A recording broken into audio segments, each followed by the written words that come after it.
My name is Purge and I approve the content in this video. Hey guys, this is SunsFan and welcome to the official Dota Cinema guide to Enigma. If you aren't familiar with this hero, you may want to watch the introduction we did for him at the corresponding link. Enigma is an intelligence hero who's generally known for having a very powerful teamfight presence, but is also great for both pushing and ganking. He excels in the jungle but can also be put in side lane solo situations. Since this build will be based on jungling, we're going to start with demonic conversions at level 1 and we'll proceed to max it by 7. Maxing this first will strengthen your summons to a high degree, which means you'll be able to farm much faster as well as be able to push earlier. Malefice is a great skill, but you won't truly get the full effect until level 4, which would mean sacrificing a lot of farm with lower level demonic conversions. Because of this, you max Malefice second, finishing it at 9. Be sure to get your all-powerful ultimate at the standard 6, 11, and 16. In some very rare cases, players can choose to keep Black Hole at level 1 because the only thing you really gain from leveling it is the damage increase, which typically isn't the point of your spell anyway. Having 10 seconds less of your cooldown per level is nice, but if your team is doing sufficient damage when your ult goes off, then the extra 100 mana cost per level won't be worth it. Despite this logic, we're still going to recommend maxing it by 16 just to be safe. This means maxing Midnight Pulse last. We'll talk about this skill more in depth soon. Starting items for Enigma is going to be quite different than with other heroes. You want to start with 2 clarities since all you'll be doing in the jungle is casting spells and hopefully not taking any damage. Because you really don't need anything until your soul ring, be sure to buy the courier for the team and a sage's mask with the extra gold you have left. If someone else is getting the courier, then go ahead and purchase the other all-important team item, wards. Now I have to mention that the first thing you want to do when you get enough gold is to courier yourself another clarity or 2. Then you should have enough to be able to get a soul ring. Generally speaking, you don't want to get Ring of Basilius, which is more of an older build. Soul ring will fit all your mana needs. The armor aura is nice, but as long as you're microing your eidolons correctly, the neutral shouldn't be too big of a threat. If you plan to be pushing aggressively and very early, then you may want to think about including this in your build. Boots of choice are, believe it or not, regular boots for your foreseeable future. Sometimes players even skip the boots altogether and rush core items. Arcane boots are nice and you could even get them a little later, but until you have more core items in place, the soul ring will do you just fine. Speaking of core items, for the early and mid stage of the game, you want to build a mechanism.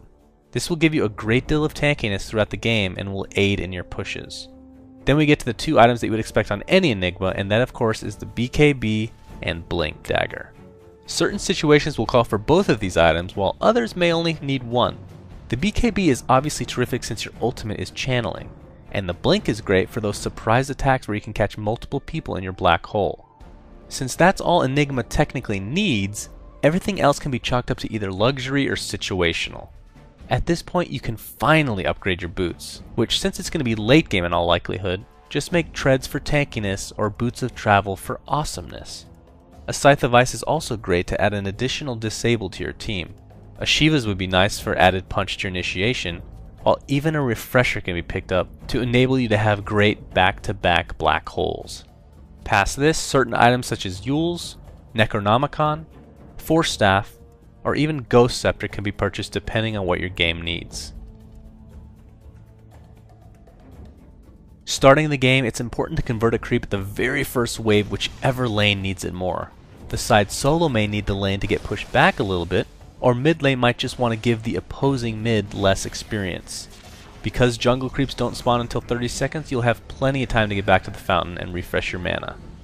As with pretty much any other jungler, make sure to start with the small camps in the beginning. Don't fight the bigger camps until later. Also be sure to micro your low HP eidolons before they die, or your farm will be slowed significantly.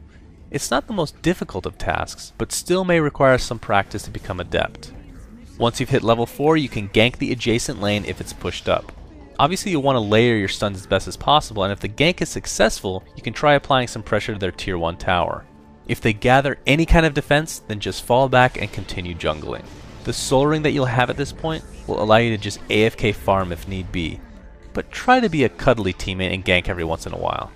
But one thing to remember is that even though the cooldown of Black Hole is really long, do not be hesitant to use it in the early game on single heroes. A guaranteed kill is almost always worth it. A quick note about Malefice is that it will stun once at level 1, twice at both levels 2 and 3, and 3 times at level 4. But the skill we didn't really touch on is Midnight Pulse, which is kind of the forgotten spell in the arsenal of an Enigma. This doesn't mean it's a weak skill. In fact, it can be quite powerful.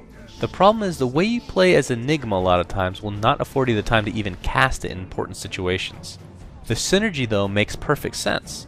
You place down a Midnight Pulse, which by the way deals universal damage, which means it goes through BKB, and once you've placed it, you can black hole 5 enemies on top of it, dealing insane damage. The problem is that getting a game-breaking black hole is so difficult that you'll only have a few split seconds to react to a potential opportunity. This is why Midnight Pulse is forgotten. If you can guarantee its usage before a good black hole, then by all means enjoy. But generally you'll probably use it after the black hole is over to do some residual damage to an enemy being stunned by Malefice.